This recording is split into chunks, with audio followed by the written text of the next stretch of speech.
Nomination हो गए हैं, प्रत्याशियों के नामांकन आप करवाए हो। मैंने सतीश जी पूनिया के फॉर्म पर हस्ताक्षर किए प्रस्तावक के रूप में, और अभी नॉमिनेशन की प्रक्रिया चल रही है। डॉक्टर साहब, पिछले दिनों आपने कई जगह छापेमारी की और उस छापेमारी के बाद अब एक बीज निगम के अधिकारी को ऊपर एसीबी का एक्शन हुआ है। अधिकारी नहीं है वो, दरअसल में वो नॉमिनेटेड था। 4 बीज निगम के लोगों को नॉमिनेट किया जाता है, नॉमिनेशन में था। ये बात सही है कि वो हमको इनपुट देता था, इसको किसी स्थिति में मना नहीं किया जा सकता। लेकिन ये जो कार्रवाई हुई है ये हमारी इनपुट के आधार पर ही हुई है, जो एसीबी ने कार्रवाई की है।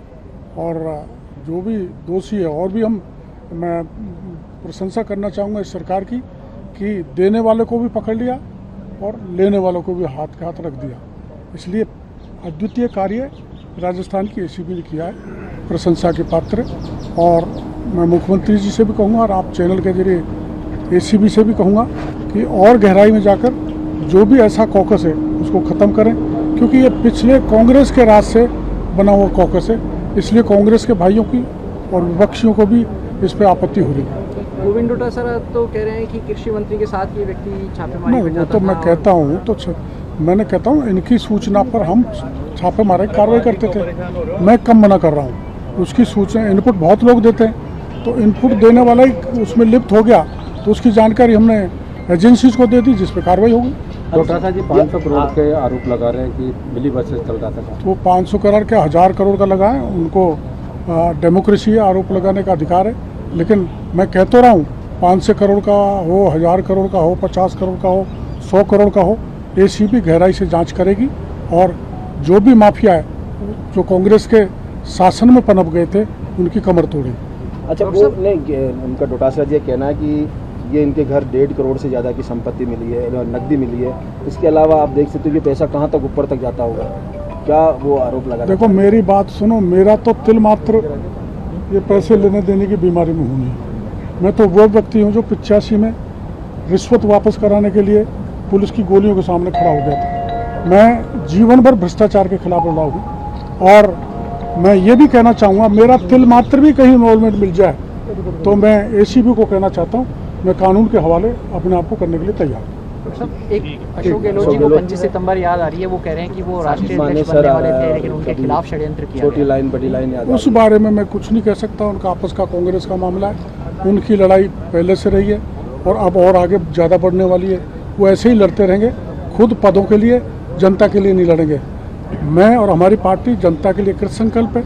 मैंने जो अभियान चाहे फर्टिलाइज़र का, चाहे पेस्टिसाइड का, चाहे सीड का, घटिया का चलाया, वो बदस्तूर जारी रहेगा और किसानों के हित में बड़ा सा बड़ा बलिदान करने के लिए मैं तैयार हूँ।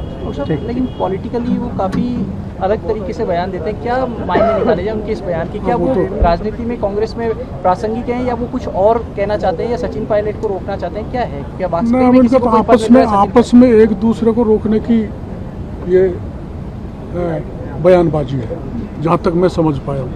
अब हो सकता है कि एक पक्ष कोई मजबूत हो रहा होगा तो दूसरा पक्ष उसकी खिलाफत कर रहा है। इससे बीजेपी को कितना फायदा? बीजेपी को तो फायदा ही है, पिछले 5 साल तक लड़े तो हम सत्ता में आ गए, अब भी वो लड़ते रहेंगे पद के लिए, फिर सत्ता में आ जाएंगे। नहीं, सीट पे और पूछ रहा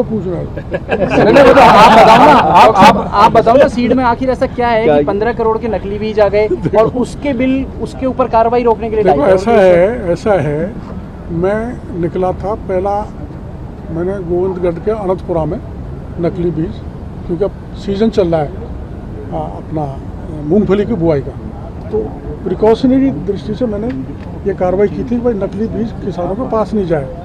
चौमू से सीकर से चूरू, और दूसरे दिन जाके मैंने वहाँ जो कंपनी है जिसका मालिक पकड़ा गया तापड़िया उस पर छापा मारा था।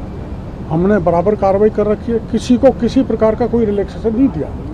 सेल बंद है, सीज है, और जब सैंपल ले लिया और जीओटी तो ग्रोइंग टेस्ट होता है, जीओटी में अगर दोषी मिले तो एफआईआर भी दर्ज कराएंगे। एक वीडियो भी वायरल हो रहा है डॉक्टर साहब, कथित रूप से कृषि विभाग का कोई प्रतिनिधि बता रहे हैं, कुछ लोगों ने पकड़ रखा है, मारपीट हो कर रहे हैं, सकता बोले है, कि छापा हो सकता है, जाते हैं लोग बाग, ऐसे भी बहुत होते हैं जो नाम लेके पैसों लोगों से उगाते हैं, उनकी ही कमर तोड़नी चाहिए एसीबी को, ऐसा मैं कहना चाहता हूँ। आपका नाम लेकर के कोई कहीं किसी कारोबारी के पास चल जाए धमकाने, तो उन लोगों को क्या मैसेज देना चाहिए? एक भी व्यक्ति ऐसा शायद नहीं निकले ना जिसने मेरे नाम से धमका के पैसे लिए, और धमका के या कैसे भी पैसे झांसे में मार के लिए, उन सबके खिलाफ सख्त कार्रवाई होनी चाहिए।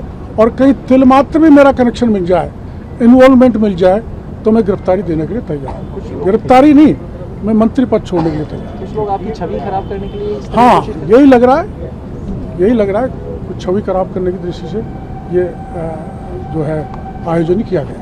डॉक्टर साहब, ऐसा क्या होता है कि हर थोड़े समय बाद आप कह देते हैं कि मंत्री पद त्यागने के लिए तैयार हैं? क्या आपको ऐसा कोई है, लगाव देखो नहीं?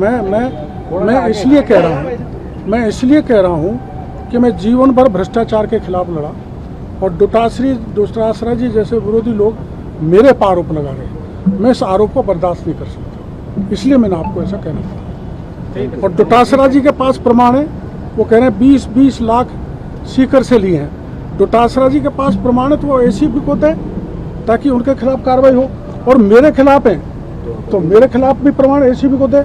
और चूंकि मैंने रीट के पेपर में, आरएस के पेपर में डोटासरा जी के खिलाफ आरोप लगाए थे, इसलिए वो मेरे दुर्भावना से ग्रसित होकर आरोप लगाते रहे।